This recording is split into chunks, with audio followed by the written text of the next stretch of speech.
মুখ বেঁচকাইছি, বুঝতে পারছেন? মুখ বেঁচকাইলে হবে না, যতটুকু টাইম নেওয়া দরকার ততটুকু নিতে হবে নাকি বাবা?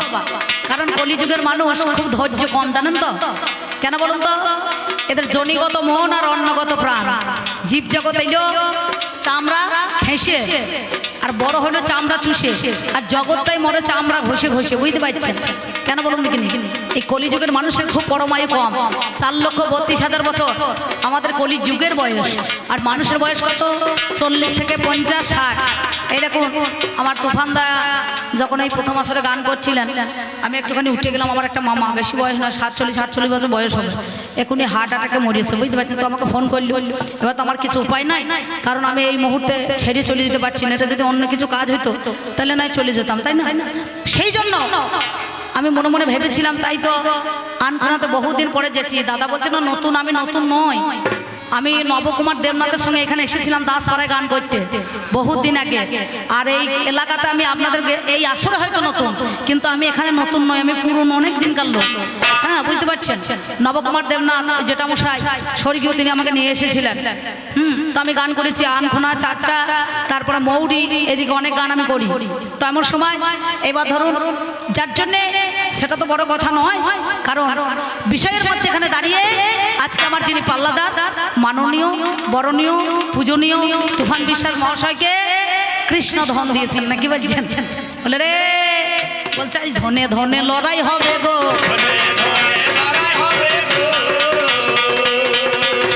বলছে আমার পাল্লাদারের তো ধন নাই। মানে কেমন ভাব দেখেছেন? কারো ধন আছে সে দেখি দেখি বেরাবে নাকি গো? যার ধন আছে সে দেখায় আমার ধন দেখো গো, ধন দেখো গো, ধন দেখো গো। কোন ধন? একটা নিত্য ধন আর একটা অনিত্য ধন, নাকি? দেখবেন পেঁচা লক্ষ্মীর বাহন, কি কাকা? তা পেঁচা কিন্তু দিনের বেলা বেরোয়, সত্যি কথা বলবেন। পেঁচা কখন বেরোয়? রাত্রি বেলায়, নাকি? মানে কাকের ভয়ে বেরোয় না। তেমনি যার ধন আছে দেখবেন ধনটা কি গুপ্ত ধন, সেই এটিএম কার্ডের নাম্বারটা কাউকে দেবে না, দেবে? ওটা হচ্ছে গুপ্ত ধন, নিজের কাছে থাকবে 4টে নাম্বার, নাকি? সেই গুপ্ত ধনটা নিজের কাছে রাখতে হয়, লোককে বলে বেড়াই না যে আমার ধন কত আছে দেখো, নাকি? তাহলে ধনে ধনে লড়াই চলবে রে,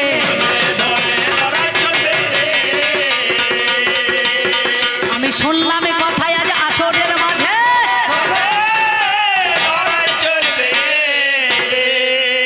এবার আমি সাজলাম দুর্যোধন আর অম্বিকা নাই, আর কিন্তু অম্বিকা নাই। যেমন আগেকার দিনে মায়েদের বিয়ে হতো আমার বাবাদের দলে, কুশ ধরে, কুশ, কুশ মানে বুঝছেন তো? কুশ মনে বুঝছেন তো? কুশ ধরে। আর এখনকার দিনে বিয়ে কি ধরে হয়? মায়েরা ফোন ধরে, বলে না হ্যালো তুমি কোথায়? বলে আমি বেলতলায়। বলে তুমি? বলে তালতলায়। বলছে চলে এসো, এই দেখো ধর্মরাজ তলায়। বিয়ে হয়ে গেছে তলায় তলায়, নাহলে কালী তলায়। ছেলে মেয়ের বাবারা টের পাবে না। আর এখনকার বর্তমান যা সমাজ করেছে, একটা আই বড় ছেলের বিয়ে হবে না, নাকি বলছেন? হবে? জীবনে হওয়ার নয়। কেন বলুন তো? না, এরা তো আর আই বড় মেয়ে ছেলের সঙ্গে আই বড় ছেলের বিয়ে হবে না। আমাদের গ্রামে ঠাকুর মশাই 8 বছর বয়সে একটা ছেলে ফিরিয়ে নিয়ে চলে এলো, বুঝতে পারছেন? সত্যি বলছি। তাহলে সে সব দিন নাই, কিন্তু এ গানটা তো সে গান হবে না। শুনতে পেলাম এখানে ছিলাম বাসা ঘরের মাঝখানে, আমার বিয়াই মশাই দাঁড়িয়ে গেল আজ নাই আসনে, পঞ্চ পাণ্ডবের হয়ে সেই জনাই এলো, নাকি বাবা? একদিকে কৌরব আর পঞ্চ পাণ্ডব ওরে ভালো, একদিকে কৌরব আর একদিকে পঞ্চ পাণ্ডব। হেমন্তর প্রথম মাসে ত্রয়োদশী তিথিতে শুক্ল পক্ষে এহনো কুরু যুদ্ধ, নাকি? মহাভারতের তারকাটা অমৃত সমান, কাশীরাম দাস কয়ে শোনে পুণ্য বান। আপনারা পুণ্যয় আমরা ধন্য, মায়েরা পুণ্য লাভ করে।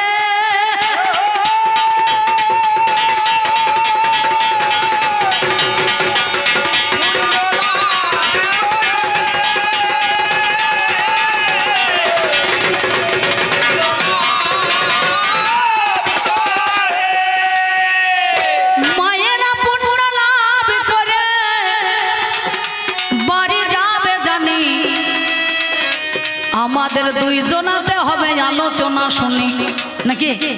তবে আলোচনার মধ্যে এখানে দয়া করে যেন কেউ চোনা ফেলে দেবেন না, সত্যি বলছি। কারণ কবি গান হচ্ছে একটা ভাবের গান। কবিয়াল যখন উঠবে তার ভাত ধারা নিয়ে চলে যাবে, কোন ধারে যাবে আর কোন ধারে দাঁড়াবে তার নিজের ব্যক্তিগত ব্যাপার, তাই না? পালা আপনারা দিয়ে দিয়েছেন, সিদ্ধান্ত আপনাদের হয়েছে, অর্ডার দিয়ে দিয়েছেন, বর্ডারও ভাগ করে দিয়েছেন, কেদারও দাঁড়িয়ে গিয়েছে। এই দুইয়ের মধ্যে একটা মার্ডার হইতে পারে নাকি বাবা?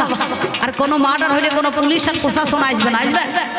কথাই কথাই হবে মার্ডার আমাদের জানি, তাই দেখাশোনা করে গেছে কৃষ্ণ, সঙ্গে ওরে শুনি। কোথায়? কৃষ্ণ আমার বিআই মশাই দই পায়নের হদে, হাই রে মরি হাই, আপনারা জ্ঞানী জনে জানেন তা সবাই। দই পায়ন, দই পানটা কোথায়? দই পানটা কোথায়? দই পান জানেন আপনারা? দই পান কাকে বলে? দুই পায়ের মধ্যেখানে যুক্ত যাহা অয়ন তাকে বলা হয় দই পায়ন, নাকি? 18 মোকাম, 18 অক্ষণী সেনা, 18 দিনের যুদ্ধ, 18 পর্বত মহাভারত, 18 অধ্যায়ের গীতা, 18টা মেলা, সব কিছু 18 18 18 নাকি? 18 ছাড়া হবে না। তাহলে কোনখানেতে এলাম চলে আমি ওরে জানি, আমি আজ দই পায়নের হদে বাবা জানেন মহাজ্ঞানী। আমি সাধন করছি, পঞ্চমকারের সাধন। মরা মানুষকে বাঁচাইতে পারেন না, আমি সাধন নাকি? মৃত সঞ্জীবনী মন্ত্রের দ্বারায়, রেচক কম্ভেগের যোগের দ্বারায় আমি জলের মধ্যেখানে বসে আছি। আসন পাইতে কোন জল? খালের জল না, বিলের জল না, নদীর জল না, গঙ্গার জল না, গোদাবরীর জল না, কাবেরীর জল না, তাহলে কোথায়? নর্দমার জল না, তাহলে এই জলটা কোথায়? জলের আছে 3 ধারা, সাধু গুরু বৈষ্ণবরা জানে ভাই, যারা মালাধারী তিলকধারী ও বাবা রে আপনাদের জানাই। দুর্যোধন দূরের ধনকে যিনি জয় করতে পারেন না, কি বলছেন? তাহলে ধনটা কি ধন? বিষয় আসায় ধন সম্পত্তি না, ব্রহ্ম সত্তা। এই সত্তা কিন্তু সহস্রের মধ্যেখানে রাখতে হয় বিন্দু রূপে। কেন বলুন তো? হরি ভজন ভারী মিঠা, হরি ভজন করবি তো ছাঁচার জল মর 75টা। তাহলে দূরের ধনকে যিনি জয় করতে পারেন, কত দূর? অনেকটা, বহু দূর, নাকি বলছেন? কোথায় আছে? সহস্রা নাকি? মণিপুর, দ্বিদল পদ্ম, অনাহত, বিশুদ্ধ, আজ্ঞাচক্র নাকি? তাহলে সেই দূরের ধনকে যিনি জয় করতে পারেন তিনি হচ্ছে দুর্যোধন। এই দুর্যোধন আমি হদের মধ্যে বসে আছি ভাই, আসরে পেতে বসে আছে বাবা, মিথ্যা বলি নাই। কোন জল? লাবণ্যমিত, তারান্যমিত, কারণ্যমিত হইল এই জলের ধারাতে আমি বাবা বসে আছি। বলো সেইখানেতে বসে আছি জানেন মহাশয়, আর এমন সময়ে কালো কোকিলটা চলে যায়। এর রংটা নয় পরিষ্কার, কিন্তু কৃষ্ণ তো কালো নাকি? এই নন্দ ঘোষের বেটা আমার বিআই মশাই সেই তো ঠেটা লাগিয়ে দিয়েছে। জানে অন্তরের কথা, অন্তর্যামী ভগবান অন্তরের কথা বুঝতে পারে। ওই না ভীমকে দিয়ে গদাতে রক্ত মাংস লেগে আছে ভাই, ওই রক্ত মাংস লেগে থাকার কালিনেতে মিথ্যা বলে না। গদাখানা চাই না দই পায়নের হদে আমার চুবাইয়া দিল, তারে ধৌত করিবে বলে জানে শুধু দল। অমনি আমার উঠে এলো জানি দুর্যোধন, ধ্যান ভাঙিয়ে দিল বাবা মনেরই মতন। এইখানেতে ধ্যান ভেঙে দাঁড়িয়ে আছি আমি, আর আমার বিআই মশাই দাঁড়িয়ে গেছে জানেন মহাজ্ঞানী। অনেক জনা পাতানো ব্যয় নাকি? ও আমার ব্যয় ব্যয় ব্যয় মানে ব্যয়ের খাতার মাল, এটা আয়ের খাতার মাল নয় বাবা। আমি শুনলাম কথায় আজ জোড়া গাথা, যাকে বলে বৈবাগী মহাশয় ভালো কথা। আমার মেয়ে সুলক্ষণা আপনারা শুনলেন, ওনার একটা ছেলের নাম শাম্ভ, শাম্ভের সঙ্গে এই দুর্যোধনের মেয়ের বিয়ে হয়েছিল। বিয়ে দিয়েছে, তাহলে ও আমার আপন ব্যয়, বিআই মশাই নাকি গো? হ্যাঁ, বিআই মশাই মাঝে মাঝে রাগ করলে তো চলবে না, 2-4টে কথা বললেও বলতে হবে নাকি বাবা? না বললে চলা যাবে না। এইখানে দাঁড়িয়ে গো জিজ্ঞাসা করিল,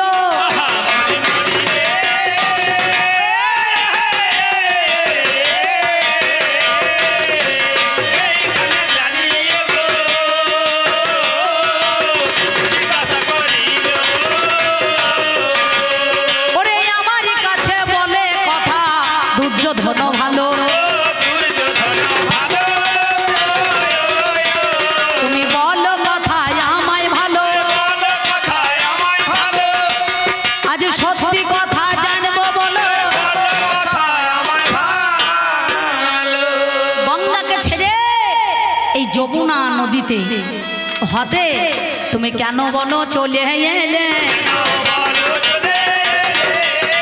বা হতে কেন তুমি ডুব দিলে। আমি কেন এসেছি জানো? নাম যার পরাশর নাকি বাবা, সেটাই আমাদের বংশের ছেলে,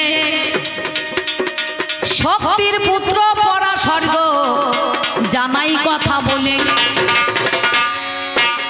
একদিন বর্ষগন্ধা নামে একটা ধীবরের কন্যায় ওরে হইল, যার গায়ে মাছের মতো আসছে গন্ধ ভালো নাকি মা, যার মাছের মতো আসছে গন্ধ তার আছে না নব সম্বন্ধ নাকি। ধীবরে বলে শোনো কন্যা তোমারে জানাই, এই মানুষ পারাপার করবে তুমি নদীতে রেহাই, এই যমুনা নদীতে তুমি মানুষ পারাপার পারবে। এপার থেকে যাত্রী নিয়ে ওপারেতে যাবে, ওপার থেকে যাত্রী নিয়ে এপারেতে দেবে, পারাপার করবে তুমি পারের কান্নারি হও। দেখবেন ঘাটে ঘাটে বেটা ছেলে নাবিক থাকে কান্ডারি থাকে নাকি, কিন্তু এ ঘাটে তো মেয়ে ছেলে কান্ডারি হয়ে দাঁড়িয়ে আছে নাকি গো। এমন সময় কি করিল মুনিবর যে ওই ধীবর কন্যাকে বাবা দেখিবারে সে, এমন সময় দেখিবারে মনেতে ভাবিল, বলে ও তরুণী লয় তরুণী তুমি শুনিয়ে চলো, তোমার নৌকা খানায় পা দেব গো শোনোই আমার ঠাই, পারাপারি করবে তুমি মিথ্যা কভু নয়। এই বলিয়া কি করিল জানেন মহাজ্ঞানী, ওই নৌকাতে চেপে পড়লো জানেন তাই এখন। এবার এমন সময় ধীরে ধীরে গো আমার খাওয়া খানা জানি, ওই না নৌকা যেই না দ্বীপে লাগাইল যে তিনি, তার ওই আসছে গন্ধটাকে পবিত্রতা আনার জন্য, তাকে সতী প্রমাণ করার জন্য, তার পদ্মগন্ধ হওয়ার জন্য সেদিন কি করলো, ওই দ্বীপের মধ্যেখানে নৌকাটা বললো তুমি এইখানে লাগাও দ্বীপটার মধ্যেখানে। সেদিন দেহিক মিলন হলো বাবা, হাতের মধ্যে আমার কুমণ্ডল নিল, জল নিয়ে দেখো আমার ছিটিয়ে যে ছিল, কুয়াশার সৃষ্টি করল, নাম যারে কুজ্জু ঠিকা কয়, দূরের মানুষ দেখো কাছে থেকে দেখা কভু নাই যায় নাকি। যা রবি ফসল হয় না দেখবেন আলু সর্ষে গম আমের মুকুল থাকে, অন্ধকার পারা কুয়াশাতে থাকে, কুয়াশা হয়ে যায় চারিদিক। দ্বীপের মধ্যে সেইখানে মিলন নিয়ে নিল, সঙ্গে সঙ্গে একটা দেখো ফুটফুটে সন্তান হয়ে গেল, নাম যার কৃষ্ণ দ্বৈপায়ন বেদব্যাস, যিনি ব্যাসদেব, তিনি যিনি মহাভারত রচনা করলেন আর গণেশকে দিয়ে লেখা করালেন। ওরে গণেশকে দিয়ে লেখা করালেন, আমি জানাই কথাই আজ সবার মাঝে, তাই যে আমার বংশের ছেলে তার তীর্থযাত্রাতে পা দেওয়া দরকার নাকি বাবা। দেখবেন যারা বৈষ্ণব হয়, যাদের সমাধি হয়ে যায়, সেই বৈষ্ণব এসে গিয়ে আরতি করে, সেখানে তার পা দেয় কেন না, সেই ধর্মটা পূর্ণভূমি হয়। সেই জন্য আমাদের বংশের ছেলে, তাই তাকে সম্মান জানাবার জন্য, সম্মান দেওয়ার জন্য আমি যমুনা নদীতে অমনি দেখো ডুবে আছি। আমি জানাই কথায় আজ কাছাকাছি, দেহের মধ্যেখানে গঙ্গা যমুনা সরস্বতী আছে, এই নদীতে না ডুবলে পারে গোবিন্দ সেবা হবে না নাকি বলছেন, এই গোবিন্দ সেবা দেওয়া যাবে না। সেই জন্য আমি এই যমুনা নদী, আমি কেন আমার মতো কত কত দুর্যোধন সবাই সেখানে ডুবে গেছে।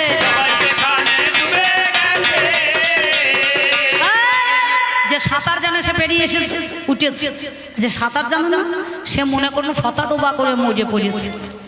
হ্যাঁ আমাকে বলছে আমার বিয়ে মশাই ট্যাংরা মাছ মাথা খাবি খাইছে, আমি খাবি খাইছি,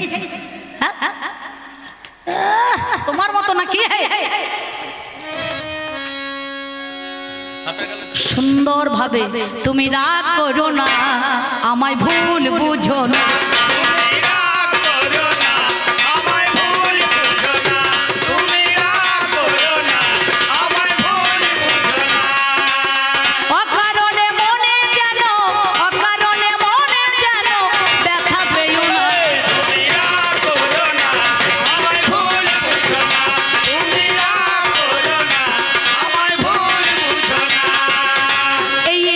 প্রথম কথা আপনাদের জানাই, আর এক কথা বিআই মশাই গো আমার কাছে নাই,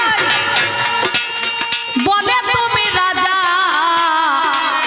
শোনো গুণমণি, সাম দাম ভেদ দ্বন্দ্ব শোনো গো এখনই। তাহলে রাজা কি করে? প্রজাদের পালন করা কর্তব্য নাকি বাবা? কর্তব্য পালনের নাম ধর্ম, দ্বিধাতু মনোপ্রত্যয় করে ধর্ম ধরে রাখার নামই ধর্ম। তা বলছে তুমি যে রাজা, তাহলে সেই রাজা হয়ে তুমি পরের রানীদের অর্থাৎ পরের রমণীদের কেন কাপড় ধরে টানছো? হ্যাঁ, এর ভিতরে কি তথ্য আছে? তথ্য আছে জানেন? শুধু শুধু আমি টানি নাই, আমি প্রজাদেরকে দেখাবার জন্য আমি প্রমাণ সেদিনই করতে চেয়েছিলাম,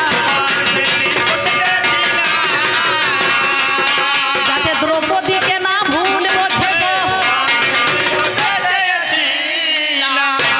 শুধু দ্রৌপদীর 5টা স্বামী নয়, জগতে যত আমার মায়ের আছে সবারই 5টা স্বামী। কি মা? আসল স্বামী কে গো? একজন নাকি? আর 4টে নকল স্বামী ভরা আছে। এই তখন লোহা সুরমুড়ে নোয়ার জন্ম হয়েছে একখানা, শঙ্খ চুরমুড়ে শাখার জন্ম হয়েছিল 2টো, বানাসুর মুড়িয়ে বালার জন্ম হয়েছে 3টে, হয়ে গেল। আজ সীমন্তের সিঁদুর দেয়, সে হলো 4টে আসল স্বামী। আর স্বামীর সঙ্গে দেখবেন একটা ছোট্ট পাড়া আসামির মতো নিয়ে বর যায়, যায় না? হ্যাঁ, সেও একটা স্বামী। বর যাত্রী, বর কর্তা, দেবর, কোল বর আর বর নাকি বলছেন? তাই প্রজারা মনে মনে ভাবতো এই দ্রৌপদী 5 স্বামী নিয়ে ভজনা করছে। এক লিঙ্গ ভজলে নারী সতী হয়, দ্বিলিঙ্গ ভজলে নারী দ্বিচারিণী হয়, ত্রিলিঙ্গ যদি কেউ ভজনা করিবে এই জগতে কি তাকে সতী বলে কেউ প্রমাণ করবে? তাই সেদিন দুর্যোধন দুঃশাসনকে বলেছিল, ভাতৃবধূ মাতৃসম মায়ের মতো জ্ঞান করো। এর নাম হচ্ছে যাজ্ঞসেনী, যিনি যজ্ঞ থেকে উঠেছিলেন। এই পাঞ্চাল দেশের কন্যার নাম পাঞ্চালী, এর নাম হচ্ছে কৃষ্ণা, কৃষ্ণ যার সখা নাকি বাবা? সঙ্গে সঙ্গে এর নাম হচ্ছে কেতুকী। এ শিবের পূজা করেছে, ছোটবেলা থেকে শিবের পূজা করেছে, 5টা মাথায় ফুল দিয়েছে। ঈশান অর্ঘ সদ্যজাত তৎপুরুষ বামদেব, তাহলে সাধ্যজাত সদ্যজাত যাকে বলছে সেই সদ্যজাত ঈশান তৎপুরুষ বামদেব নাকি? সেই মাথায় গোটায় জল দিয়ে 5 বার বলেছিল পতিং দেহি পতিং দেহি পতিং দেহি পতিং দেহি। মহাদেব সন্তুষ্ট হয়ে বলেছে তোমার 5টা পতি হবে বাবা, আমার 5টা পতি হবে বাবা।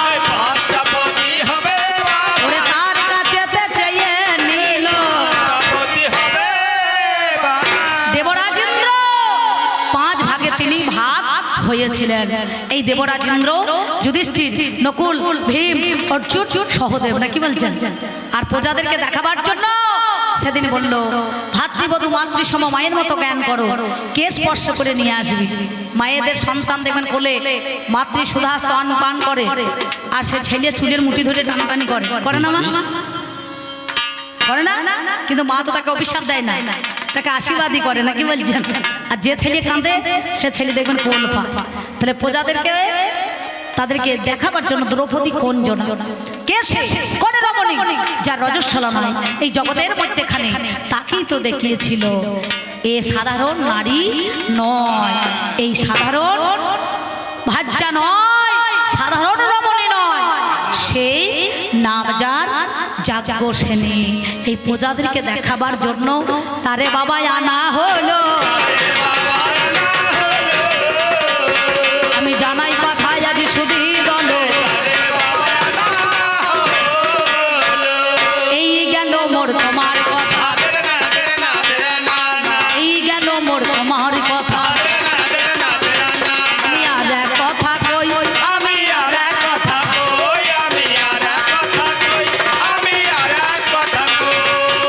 আমার কাছে বলে কথা গো শোনো গুণমণি, সেদিন তুমি বললে শোনো তার কাহিনী, তুমি বলেছিলে বিনা যুদ্ধে নাহি দেবো সূচক্রমে দিনই না।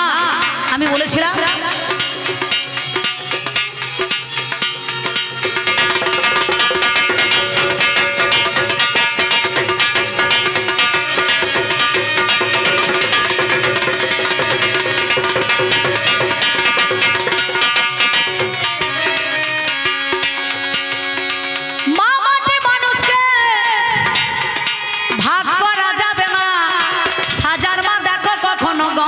পাবে না। কি তুমি তো ছিলে স্বয়ং ভগবান, তুমি বংশীধারী। একদিন জরাসন্ধের ভয়ে তুমি দ্বারকা নগরী তৈরি করে দিয়েছিলে, তাই না? কংসের শ্বশুর জরাসন্ধ, তার ভয়ে তুমি সেদিন দ্বারকা নগরী তৈরি করেছিলে। কিন্তু আমি বলেছিলাম ছুঁচের ডগে যতটুকু মাটি উঠবে সেইটুকু নেব, আর বাদ বাকি সব দিয়ে দেব। এ ভদ্রলোক চাল্লাকি করিয়ে ছল চাতুরি করিয়ে আমার ভাইদেরকে গিয়ে বলেছে, যুধিষ্ঠির দাদা, পঞ্চপাণ্ডবের মধ্যে অর্জুন, নকুল, সহদেব সবাইকে বলেছে, শোনো ওই তোমার দাদা বলছে কিনা বিনা যুদ্ধে নাই দেবো সূচক্রমে দিনই। ছুঁচের ডগে যতটুকু মাটি উঠবে ততটুকু দেওয়া যাবে না। ক্ষত্রিয় ধর্ম যুদ্ধ করতে হবে নাকি বাবা? আজ যুদ্ধ করে নিতে হবে। তুমি তাদের ভুল বুঝিয়ে দিলে সখা, তবে তুমি সাপের গালে চুমু আর ব্যাঙের গালে চুমু খাচ্ছ। গৃহস্থকে বলছে সাবধান হও, আর চোরকে বলছে চুরি করো না। কি বলছেন? হ্যাঁ, তাহলে 10 টাকা আমি বলেছিলাম ছুঁচের ডগে যতটুকু মাটি উঠবে সেইটুকু নিয়ে বাদ বাকি সব দিয়ে দেব। আর তুমি গিয়ে ভুল বুঝিয়ে বলেছো বিনা যুদ্ধে নাই দেবো সূচক্রমে দিনই। ছুঁচের ডগে যতটুকু মাটি উঠবে ততটুকু ভাগ দেবো না। কে বলেছে? মা যদি সাজার হয় সে মায়ের আর কদর থাকবে না। থাকবে বাবা? সম্পত্তি বাপের হয় না, দাঁত থাকা চায়। আর দাঁত থাকলে হবে না, বাপ থাকতে হবে না। কি গো? হ্যাঁ, তাই এরা কি একমাত্র আমার মনে করে চিন্তা করে দেখুন তো, কৃষ্ণ যার সখা, যার হয়ে দিয়েছো দেখা, সেই কথা বলছো। তা বলছে রাজ্য দেখো, ওই একটা রাজা, ওরে যার রাজ্য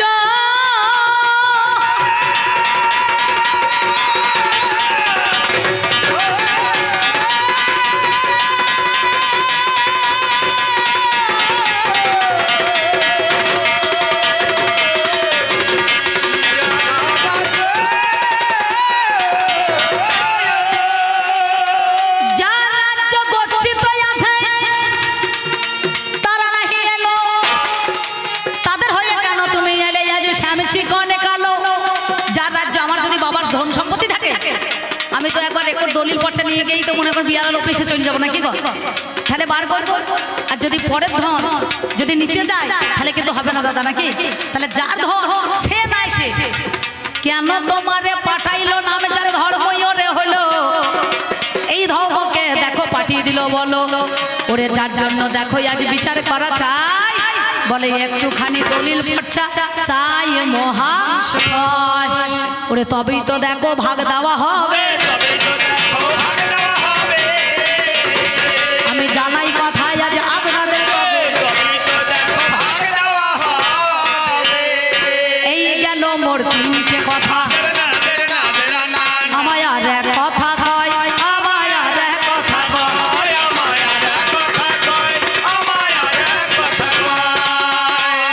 আজ বলে বলে বিয়াই মশাই গো আমার কাছে জানি, বলছে ভীমকে কেন বিষ দিলে বলো দেখি শুনি। আগুনে পুড়িয়ে মারতে গেছিলাম আমি, যত গৃহে কে আগুন লাগিয়েছে? দুর্যোধন লাগিয়েছিল, দুঃশাসন লাগিয়েছিল না, আবার অন্য ভাইরা লাগিয়েছে? লাগাইতে হয় তা তোমার পরামর্শে। তুমি সেদিন ওই ভীমি তো আগুনে লাগিয়ে দিল, আর এক ব্রাহ্মণী আর তার 5টা পুত্র অকালে তারা মারা গেল।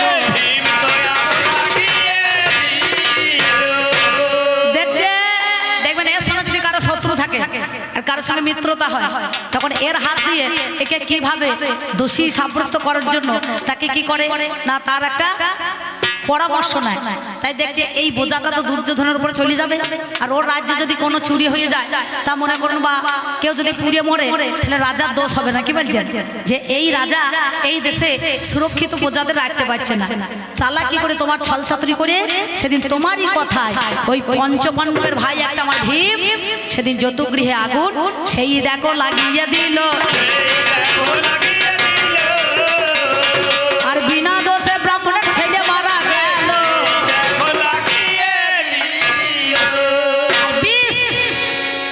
বয়সী দন্তসা 20, বয়সী তালবসা 20, আর বয় হচ্ছে পেট কাটা মধ্যাহ্নসা 20 নাকি বাবা, মানে 20 নাড়ু 20 নাড়ু 20 নাড়ু। একদিন আমার মা গান্ধারী নাড়ু পাকাইছিল নাড়ু, আর আমার ভীম একটু পেটু, দেখবেন কেউ খেয়ে সুখ পায়, কেউ খাইয়ে সুখ পায়, কেউ দেখে সুখ পায় নাকি বলছেন। তাই এ ভীম যা 20 জনের মতো নাড়ু সঙ্গে সঙ্গে আমার মা গান্ধারীকে গিয়ে বলছে বড় মা এই নাড়ু পাকাইছো নাকি? বললে হ্যাঁ রে বাবা। তা বললো এমন একটা নাড়ু দেবে যেন 20 জনের মানে 20 জনের মতো একটা নাড়ু হয়। ভীম তো একটু পেটু, ওই 20 জনের নাড়ু যেন আমি একাই দেখো খেতে পারি গো, আমি একাই দেখো খেতে পারি গো, আমি জানাই কথাই আজ আপনাদের মাঝে 20 জনের নাড়ু, 20 মানে সংখ্যা, 1-20 মানে ধানের জমিতে স্প্রে করা, 1-20 মানে সংখ্যা, আর 1-20 মানে অমৃত দান করা। যিনি অমৃত দান করেছেন তাহলে সংখ্যায় 20 জনের মতো খাবার সেদিন আমি ভীমকে দিয়েছিলাম। যদি সত্যি না দিতাম, অনেক সময় দেখবেন করোনা ভাইরাসের সময় একটা রোগ হয়েছিল না, করোনা ভ্যাকসিন দিয়েছে, যার বেশি ডোজ পড়েছে সে পটল 5 শিখে হয়ে গেছে নাকি বলছেন, আর যারা একটু কম পড়েছে সে ভালো আছে, আর যারা 3টে নিয়েছে ভ্যাকসিন তাদের এখন খোঁড়া, হাতে পাইয়ে আর মাজাতে কোমরের যন্ত্রণা, বুঝতে পারছেন, ভালো করে সোজা হয়ে দাঁড়াইতে পারছেন। তাহলে আগে থেকে বাঁধন দিতে হয়, আর বাঁধন না দিলে পারে সে কখনো টিকতে পারে না। তাই তো ভীম পাতালে গেল, আবার 8 দিন পরে বাসুকিনাকে যাকে দংশন করেছিল সেদিন পাতালে সেই ভীম আবার অমনি বেঁচে বাবা ফিরে এলো। এরকম আপনারা জানেন কিনা জানি না, আজ থেকে প্রায় মোটামুটি 20-25 বছর আগেকার কথা বলছি, তখন আমি অনেকটাই ছোট। আমাদের ওই ভাল্যগ্রাম অঞ্চলে মানে ওই যেটা আপনার মাঝিগ্রাম বলছে না, মাঝিগ্রাম জানেন তো, শ্যামবাজার খেরো লক্ষ্মীপুর ধানডুগি, তো ওইখানে এক ভদ্রলোক ধানের জমিতে স্প্রে করতে গিয়েছিল, দিয়ে তাকে চন্দ্রবড় সাপে কামড়িয়েছিল এই আঙুলে, তা কামড়িয়েছে, এবার আঙুলটা মনে করুন এমনভাবে কামড়িয়েছে তো দেখছে তো আমি বাঁচব না, আর বেঁচে কি হবে, ও ধানের জমিতে স্প্রে করছে, ওই স্প্রে দেওয়া তেল ঢক ঢক করে খাইয়ে একবারে সিমোটের হসপিটাল চলে গিয়েছে।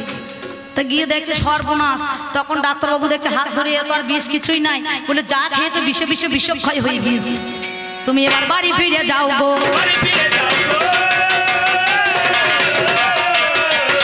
আমি বলি কথা হাই গো বাড়ি ফিরে যাও গো।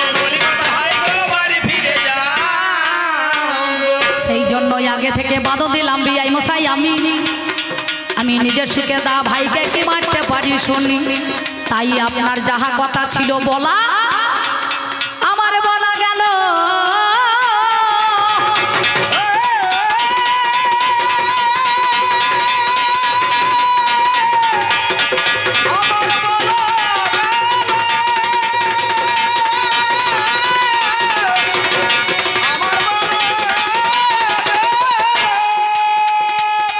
আমি সত্যিকারের কথা বাবা জানিয়ে দিলাম ভালো।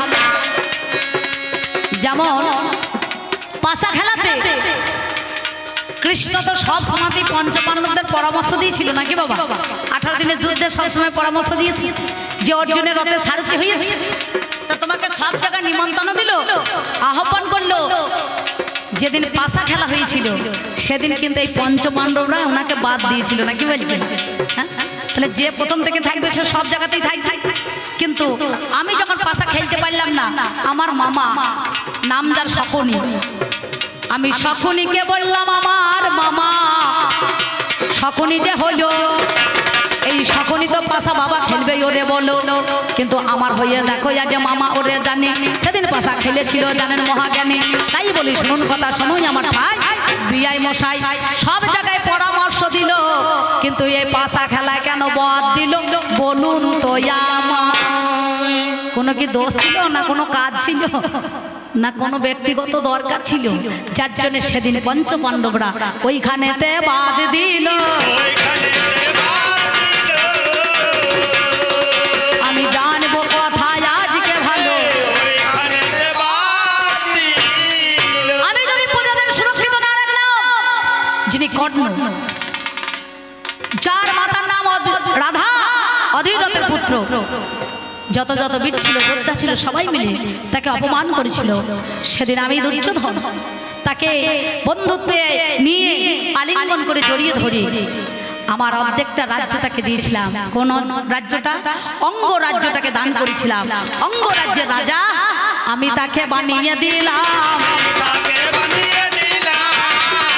আমি তাকে বাবা বানিয়ে দিলাম। আমি সেই কথা কৃষ্ণধনকে জানাইলাম। আমার মধ্যে কোন জায়গাতে অন্যায়, কোন জায়গাতে খারাপ, কোন জায়গাতে জটা রয়েছে বলুন দেখিনি? জড়া বরবটি আছে? কোনো কিছু নাই। আমার সরলতা, সষ্ণতা, আমার মনটা বড় উদাস। আমি সেই দিন ওই কর্ণকে অঙ্গরাজ্যের রাজা বানিয়েছিলাম, যাক ছোটপুত্র বলে সবাই অপমান করেছিল নাকি বাবা? তা চিন্তা করে দেখুন তো। আর সেই আমি রাজা হয়ে কখনো কি অন্যায় করতে পারি? কারো কাপড় ধরে আমি টানাটানি করতে পারি? আমি প্রজাদেরকে শিক্ষা দেওয়ার জন্য, তাদেরকে জানাবার জন্য, তাদেরকে জ্ঞান দেওয়ার জন্য সেদিন আমি বলেছিলাম এই দ্রৌপদী স্বয়ং লক্ষ্মী নাকি বলছেন? যারা লক্ষ্মী অংশে জন্মগ্রহণ যিনি করেছেন, আগের জন্মে সে কেতুকে ছিল। তাহলে সেদিন সে নিজের দোষেই এমন হলো কেন না? একটা গাভী মাতা ঋতুমতি হয়েছিল, সেই গাভী মাতাটার পিছনে 5টা ষাঁড় ছুটতে ছুটতে চলেছে। ওই কেতুকে সেইটা দেখে হেসেছিল। গাভী মাতা বলেছিল সত্যি যদি ভগবান থাকে তাহলে তার বিচার হবে। চিন্তা করে দেখো, তুমি আজ আমাকে দেখে যেমন হাসছো, আমারও মতো তোমারও ঠিক দশা হবে নাকি বাবা?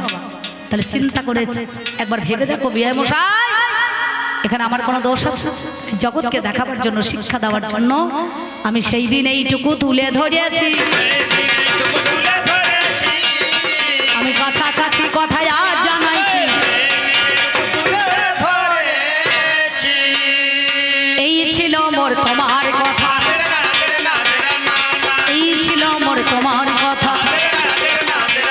আমি আপনাদের জানাই, আমি আপনাদের জানাই,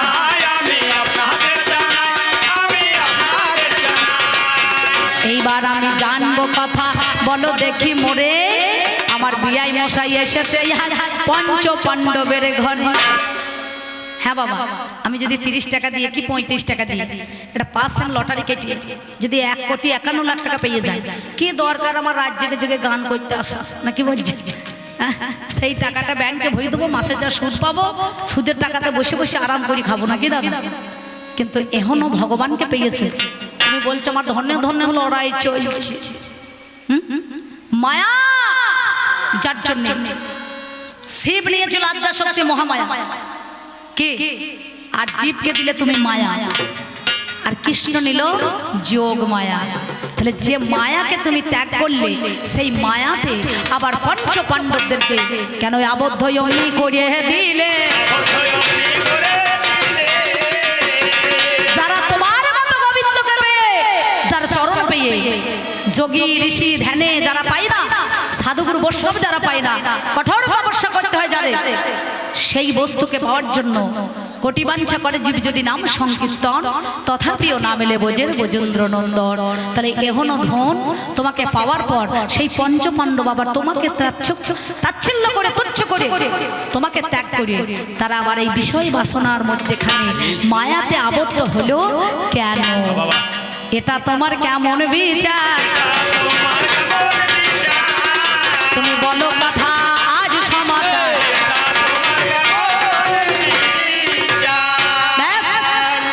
এই কথাই আমি দিলাম সময় আমার ঠাই। ওগো আমার কৃষ্ণধন তোমারে জানা, আমাদের ভাই ভাই ঠাই ঠাই দেখুন, করিম চাচার সঙ্গে যদি রিজাউলের মারামারি হয়, পাশে যদি কেউ ওই চিনিসপুর কোনো লোক যদি এসে এই আনখানার লোককে ধরে মারে, সে তখন আগে থেকে কেঁচা বাগা বলে কি ভেবেছিস ওর হয়ে লাঠি ধরবে না, কি বলছেন? তাহলে পঞ্চ পাণ্ডব আর কৌরবদের মধ্যেখানে রণ, ভাই ভাই ঠাই ঠাই, ভাইয়ের মতো বন্ধ নয় যদি না করে হিংসে, ধানের মতো ধন নয় যদি না লাগে বেশি, নাকি বাবা? তাহলে ভাই 12 বছর পরে ওকে যদি কাউকে মারে, ভাই দাঁড়িয়ে দেখবে না, খুঁজতো তো হোক যেত তো হোক, নাকি? তার হয়ে সে মাথা দেবে, সাপোর্ট দেবে। কিন্তু আমাদের ঝগড়া মিটে যাবে, কিন্তু মধ্যেখানে দেখে তোমার কি লাভ হবে? হে কানা, তুমি ঘষে ছেলিয়ে কেন বাজারেতে দুধ ছানা বেচো বা, হ্যাঁ ছানার ব্যবসা করো বা, তাতে তোমার লাভ হবে। এইখানেতে ভাইয়ে ভাইয়ে শোনো কথা কানে, কেন তুমি আজকে বিবাদ লাগিয়ে যে দিলে? তুমি বলো দেখি, শোনো কথা তোমারে জানাই, তোমার কতটুকু লাভ বলো বলো তো আমাদের মধ্যেখানে ঢুকেই তোমার কতটুকু লাভ হবে গো? তুমি কুটুম মানুষ কুটুমের মতো থাকো, নাকি বলছেন? কুটুম মানুষ কুটুমের মতো থাকো, বেশি ওদের ফর ফর ফর ফর করে কথা বলতে যেও না, নাকি? তাহলে আমাদের ব্যাপার ভাই ভাই, হ্যাঁ তাহলে তোমার ন্যায়টা কই? এখানে দেখছি তোমার তো বিচার সিদ্ধান্ত ঠিক হচ্ছে না, তাহলে চিন্তা করে দেখুন একটুখানি। উনি যে আমাকে কথা বলেছিলেন, আমি সেইটুকু দিয়ে আবার 4টে কথা ফাঁকে ফাঁকে দিয়ে দিলাম ভরে, একটুখানি উনি আসবেন, এইবার আপনাদের দর বাড়ে, নাকি বাবা? কারণ আমি বেশি কথা বলতে যাব না, কারণ বেশি কথা বলতে গেলে আমি যদি 2 ঘন্টা বসে থাকি তাহলে ভালো লাগবে না। এমনিতেই আপনারা বসে আছেন, অধৈর্য হবেন না, ধৈর্য ধরে বসুন। আমার মায়েরা তখন আসে না, ওই একজন ঘুমুইছে গান শুনে, নাকি? এত ঘুম ধরে গিয়েছে, তাই জন্য আপনাদের মধ্যে আমি এইটুকু কথা, আমার জিজ্ঞাসা নয়, আমার প্রশ্ন নয়, আমার জানতে বড় বাসো না, তাই না? সেই জন্য বলছি, এসো জগৎ জনবন্দিনী মানব নন্দিনী, এসো জগৎ জনবন্দিনী মানব নন্দিনী,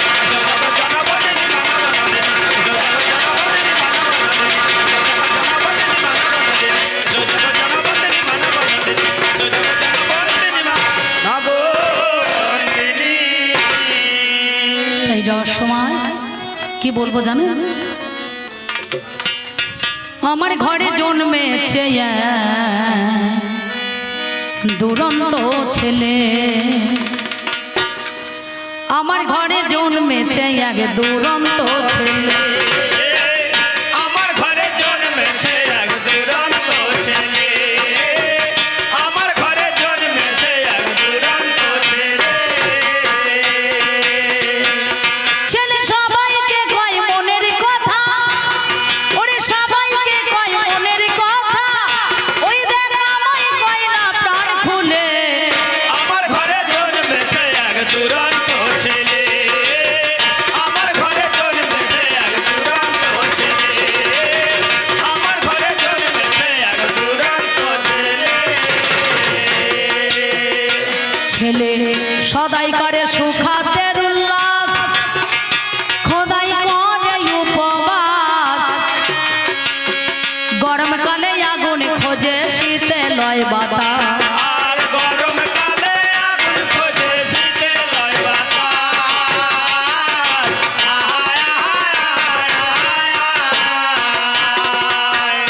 ছেলে সদাই করে সুখাতের উল্লাস, খোদাই করে উপবাস, গরমকালে আগুন খোঁজে শীতে লয় বাতাস, আর গরমকালে আগুন খোঁজে শীতে লয় বাতাস।